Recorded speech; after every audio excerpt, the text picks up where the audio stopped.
देखिए अध्याय 8 important topic है। आपको दिखाई दे रहा होगा किसान, जमींदार, राज्य, कृषि समाज और मुगल साम्राज्य। इस हेडिंग से आप समझ गए होंगे कि मुगल साम्राज्य में खासकर 1500 से 1600 के बीच किसानों की स्थिति कैसी थी, इसको समझेंगे इस टॉपिक में।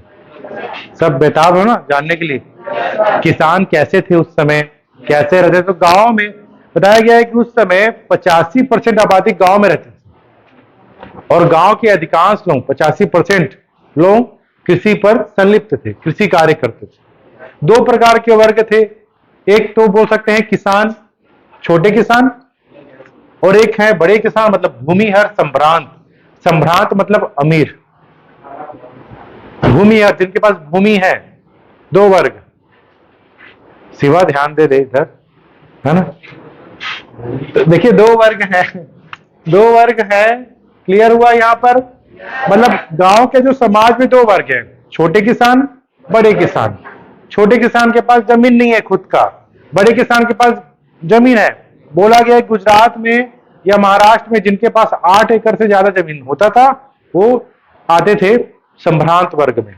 तो हर इलाके के हिसाब से अपना अपना एक रेशियो है। तो देख सकते हैं कि किसान व कृषि उत्पादन कैसे होते थे, इसके बारे में जानकारी के स्रोत हैं। किसान कैसा होता था? किसान भूमि करता, मतलब खेती करता था। खेती के अलावा जब वो बाकी के दिन वो क्या करता था, या वह गुड़ बनाता था, बहुत सारी चीजें में धान से वो चावल, है ना, पालन, कुटीर उद्योग करते थे किसान। इसके जानकारी के स्रोत हैं। आखिर हमको ये जानकारी कहां से मिलती है? तो दो स्रोत हैं, मुगलकालीन दरबार के स्रोत। मुगल काल में जो दरबारी कवि थे उनका नाम है अबुल फजल। उन्होंने अपना ग्रंथ लिखा है आईने अकबरी। आईने अकबरी में बहुत सारी चीजें किसान के संदर्भ में बताया गया है, आपको मैं बताऊंगा। इसमें इन्होंने बताया गया है, आप देख भी सकते हैं कि इसमें संक्षेप में बताया यह है कि इस ग्रंथ में खेतों की नियमित जुताई की तसल्ली करने के लिए, नियमित जुताई होता था, किसी भी प्रकार का गेप नहीं करते थे। राज्य के नुमाइंदों द्वारा करों की उगाही किए गए और राज्य व ग्रामीण सत्ता पोषों यानी जमींदारों के बीच संबंधों को बनाए रखने के लिए और राज्य द्वारा किए गए प्रयासों का वर्णन सावधानी पूर्वक पेश किया गया है। यहां पर यह बताया गया है कि जो राज्य के जो जमींदार हैं उनके बीच अच्छा संबंध था, विद्रोह की स्थिति नहीं आई, किसान लोग विद्रोह नहीं किए, ये बताया, मतलब सपोर्ट किया इन्होंने। मतलब इनके जो ग्रंथ हैं आईने अकबरी में इन्होंने बताया किसान काफी अधिक समृद्ध थे, खुश थे। और अन्य राज्य से प्राप्त जो है, जैसे कि गुजरात हो या महाराष्ट्र हो, वहां पर बहुत सारे दस्तावेज प्राप्त हुए हैं जो किसान के बारे में बताते हैं कि उस समय के किसान कैसे थे। तो ईस्ट इंडिया कंपनी के जो दस्तावेज हैं उसमें उन्होंने बताया कितना कर दिया, कितना परसेंट उन्होंने राज्य को कर दिया किसानों के द्वारा, ये इन्होंने उल्लेख किया। तो ये आपको प्रश्न ज्यादा नहीं पूछेगा इसमें से, बस जानना है कि किसान के बारे में जानकारी के स्रोत कहां से है। तो मुगल कालीन दरबार में अबुल फजल का जो बुक है आईने अकबरी, उसमें जानकारी मिलता है। अगला देखते हैं किसान व उनकी जमीन। आपको यहां से किसान को किस नाम से जाना जाता था? तो किसान को रैयत के नाम से जानते थे और रियाया, मतलब बहुत सारे किसान को रियाया कहते थे और मुजरियान कहते थे और आसामी भी कहते थे, किसान भी कहते थे। किसान के इतने सारे नाम थे अपने अपने क्षेत्र में।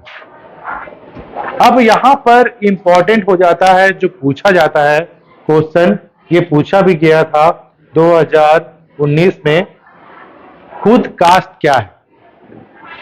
वे किसान जो अपने गांव में खुद की भूमि पर खेती करते थे, खुद कास्ट कहलाते थे। खुद की जमीन पर, खुद के गांव में खेती करने वाला खुद काश्तकार। इसमें और स्पष्ट कर लेते हैं। इसमें देखिएगा, खुद काश्तकार में क्या था? भूमि का स्वामी था, खुद का जमीन है, उसका भूमि का स्वामी है, उसका घर के पास ही उसका खेत था। और बताया गया कि घर के जितने भी सदस्य थे वो खेती करते थे साथ मिलकर। वो भूमि को किराए में दे सकता था, बेच सकता था, गिरवी में रख सकता, गिरवी मतलब जान रहे हो ना, गिरवी भी रख सकता था। यहां पर स्थायी जो मालिक था वो किसान ही था, खुद काश्तकार। क्लियर हुआ दुर्गेश? खुद काश्त मतलब खुद की भूमि पर खेती करना। खुद का गांव है, परिवार के हर सदस्य खेती करते हैं, अपने ही खेत को गिरवी रख सकता है, बेच सकता है, तो ये खुद काश्तकार है। प्रश्न आए पूछेगा, बन जाएगा, प्रीति बनेगा ये। खुद काश्तकार वे किसान थे जो स्वयं की भूमि पर खेती करते थे। उनका एक गांव में घर था, घर के पास एक खेत था जहां घर के हर सदस्य मिलकर खेती करते थे, अपने खेत को बेच सकते थे, गिरवी पर रख सकते थे। ये खुद काश्त। अगला आता है पाही काश्त।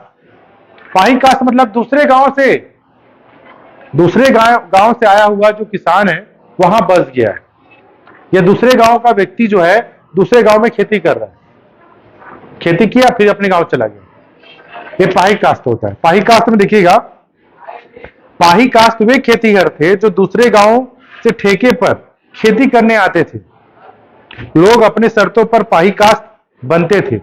शर्त हो गया 1 एकड़ में कितना 10 बोरा मिलना है, उतना खेती किया हो, मिला है 40 बोरा, दे रहा है 10, बाकी कितने उसके पास, ये ठेका। हम लोग बोलते हैं ना यहाँ पर खूटा, तो वही होता था।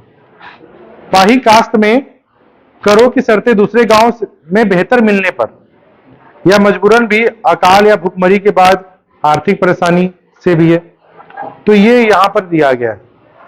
गुजरात में 6 एकड़ के करीब अगर जमीन है तो अमीर किसान या बड़े किसान कहलाते थे।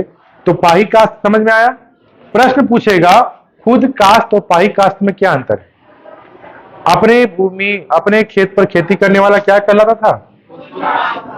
दूसरे की भूमि पर खेती करने वाला? स्वयं के गांव पर खेती करने वाला क्या कहलाता था? और दूसरे के गांव में जाकर खेती करने वाला? पाही काश्त। ठेका वाला खेती कौन था? पाही काश्त। ये प्रश्न पूछा गया है, ये इंपॉर्टेंट, आपको इतना दिखाई दे रहा है, इसमें सबसे इंपॉर्टेंट यही। अगला है मुकरारी काश्तकार। मुकरारी काश्तकार को पूछा नहीं गया अभी तक, जान लीजिएगा।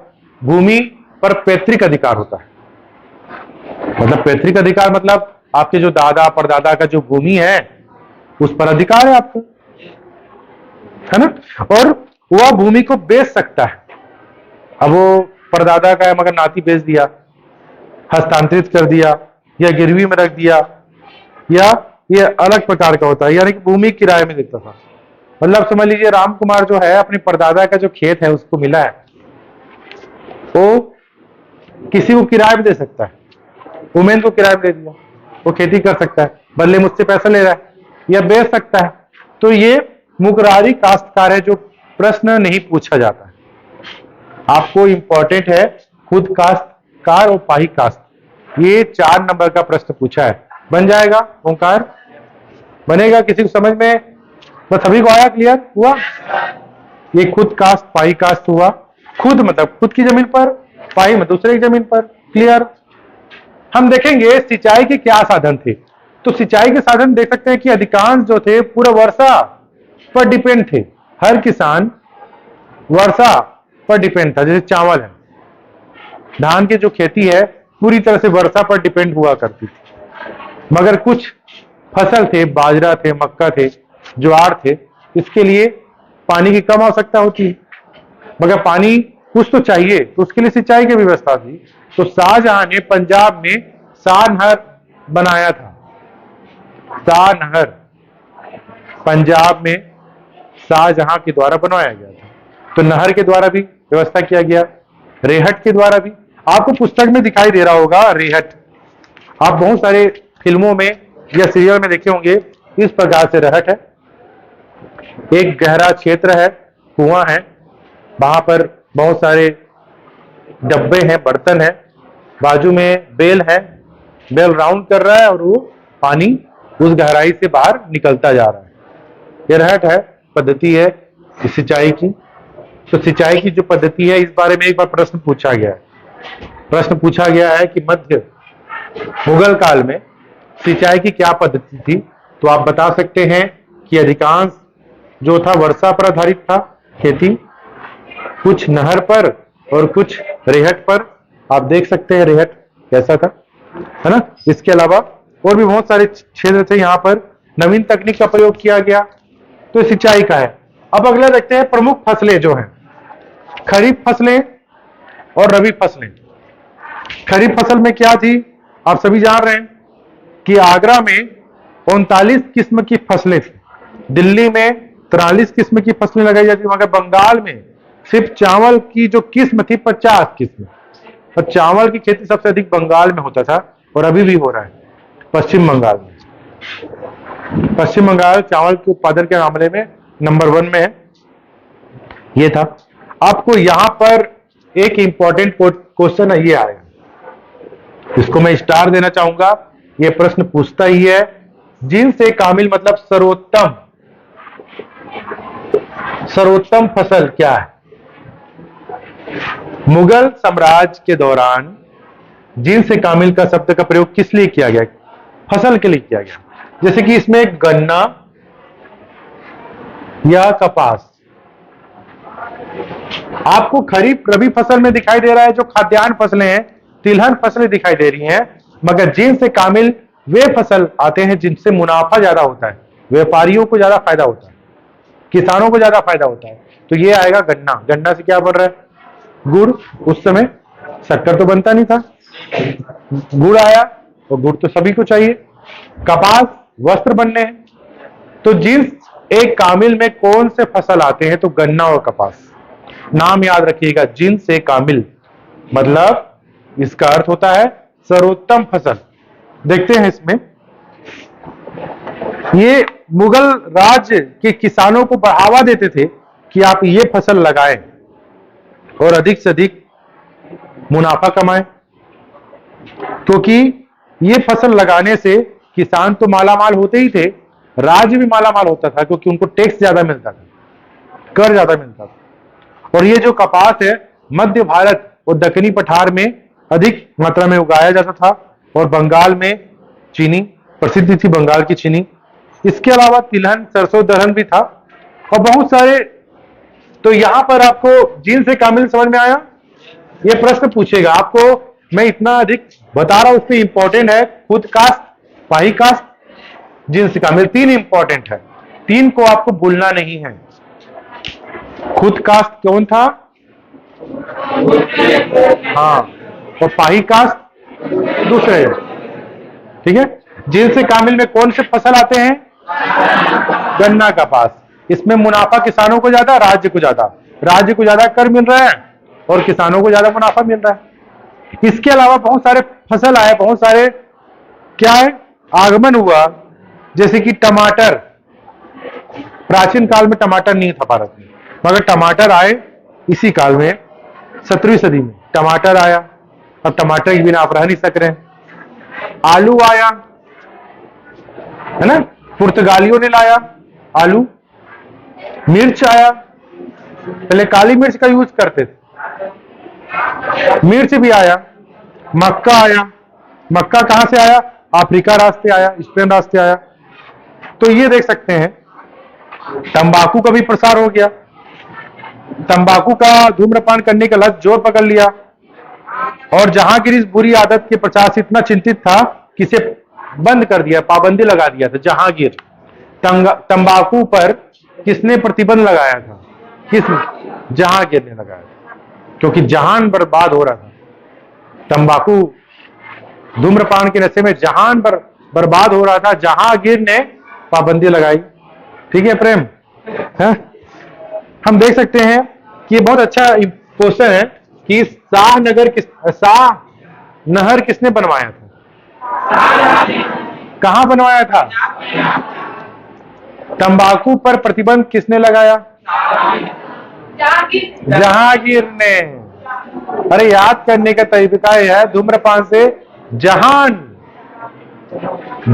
बर्बाद हो जा रहा है, तो जहांगीर ने पाबंदी लगाई। जिनसे कामिल में कौन से जो 2 मुख्य फसल आते हैं, गन्ना, कपास। अभी तो याद किए हो, भूल मत जाइएगा, रिवीजन करिएगा। ठीक है, इंपॉर्टेंट टॉपिक है ये। तो आज ये टॉपिक समाप्त होता है, भाग 1 था। अगला टॉपिक हम लोग पढ़ेंगे ग्रामीण समुदाय।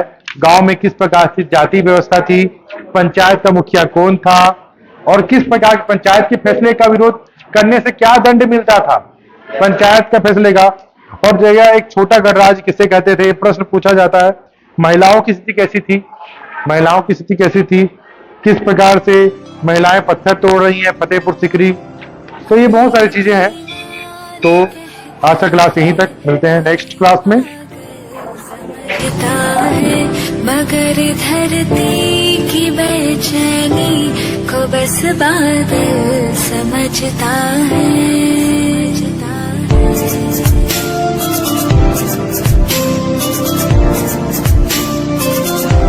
कोई दीवाना कहता है, कोई पागल समझता है।